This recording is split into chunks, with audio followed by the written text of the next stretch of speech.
Hello, everyone. Here are the latest 11 executive orders that the progressive Biden administration has put together. I'll go through each one and I will discuss why they are exactly what we need right now in a world built, certainly US, built on systemic misogyny, systemic racism, systemic transphobia, systemic Islamophobia. These important new executive orders will hopefully eradicate some of these. So the first one that he's going to push through, I think he'll announce probably later today, is the Equal Likelihood Diabetes Act. What this seeks to combat is the regrettable epidemiological reality whereby some marginalized communities are more likely to have higher rates of diabetes.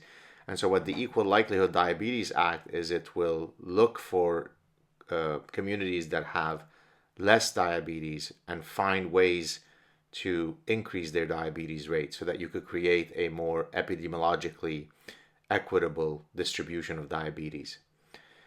The second one is one that I'm a strong supporter of. It's the Eradicating Whiteness to Fight Environmental Racism Act. We all know that there is this profound phenomenon known as environmental racism. Tsunamis can be racist, or at least their impact could be racist. Tornadoes, a hole in the ozone layer can be racist. And so, by eradicating the systemic structures of whiteness, what this bill will try to do, or this act will try to do, this executive order will try to create a more equitable environment by fighting environmental racism through eradicating whiteness structures. The third one is also one that I was consulted on as they were drafting this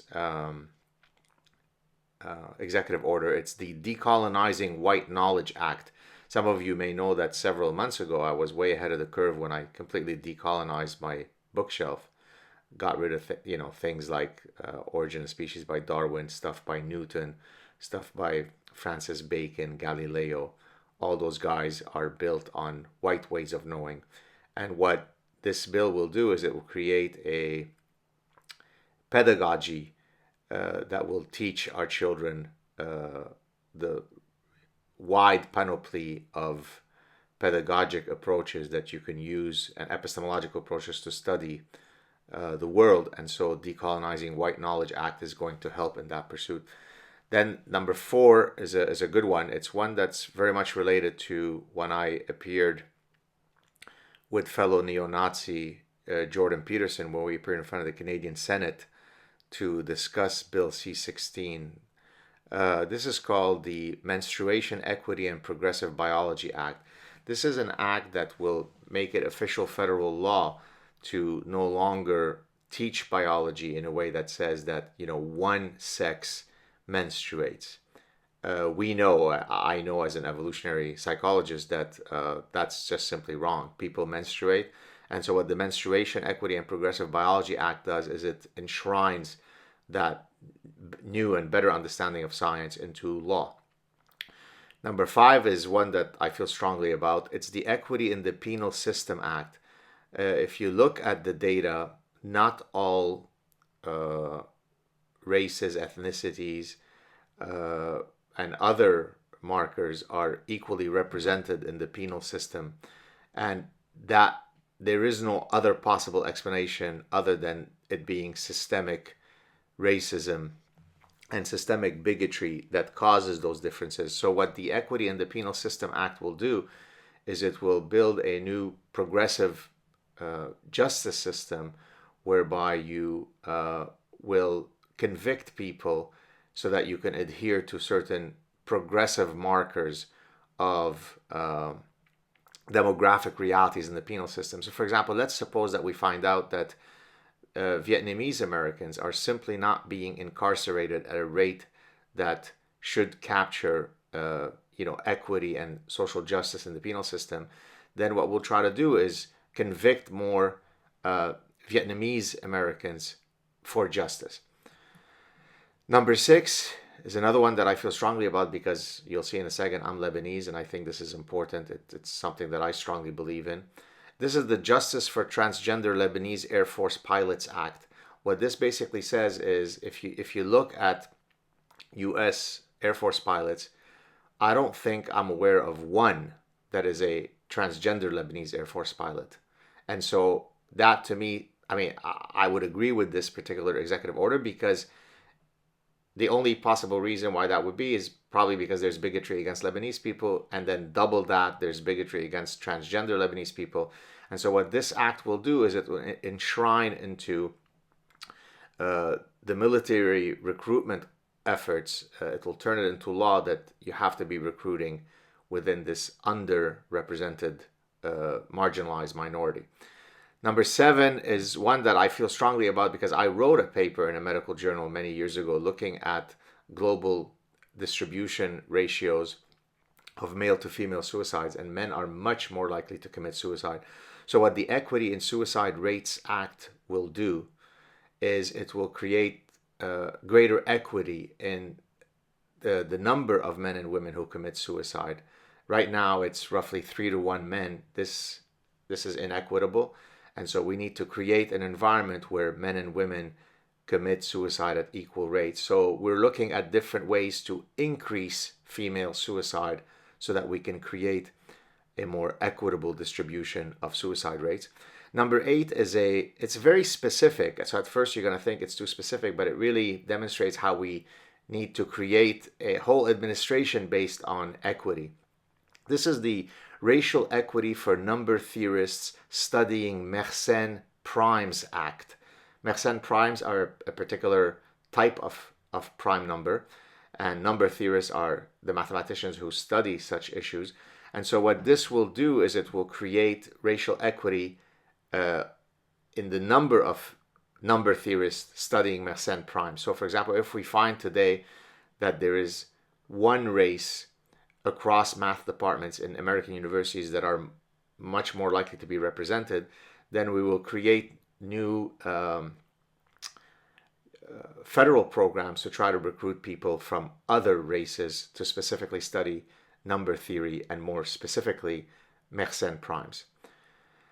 Number 9 is one that I felt strongly about now that I'm losing a lot of weight. It's not as relevant to me, but I still think it's one that we must fight. It's Social Justice for Fat Phobia Act. Overweight people, or as I prefer to call it, differently weighted people, are very much discriminated against in the world. Many people prefer to date someone who has the body of Beyonce than say someone who's 800 pounds. That is not rooted. These kinds of mating preferences are not rooted in biological realities. They're simply socially constructed.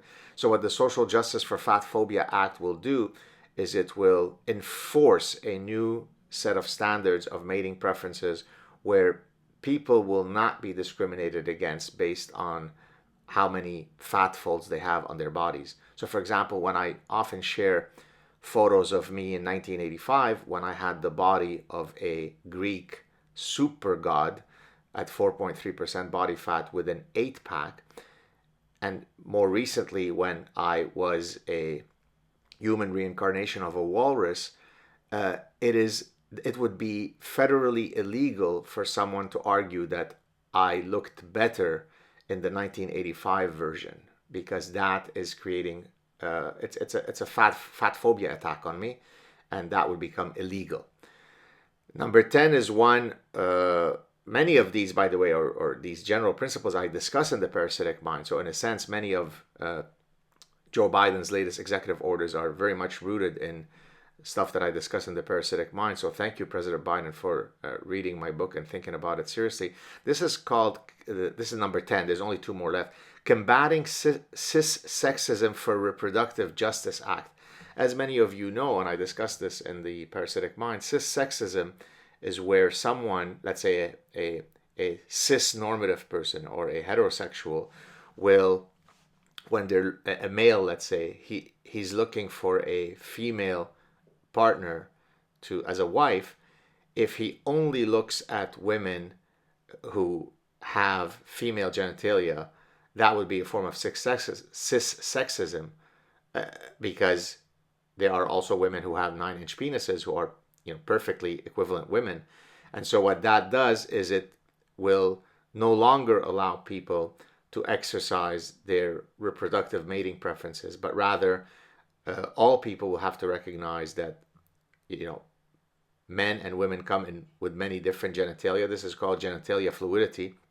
We know this from science. It's something that's accepted now. It's settled science. And so it'll be illegal for certainly heterosexuals to simply focus on their cis sexist preferences.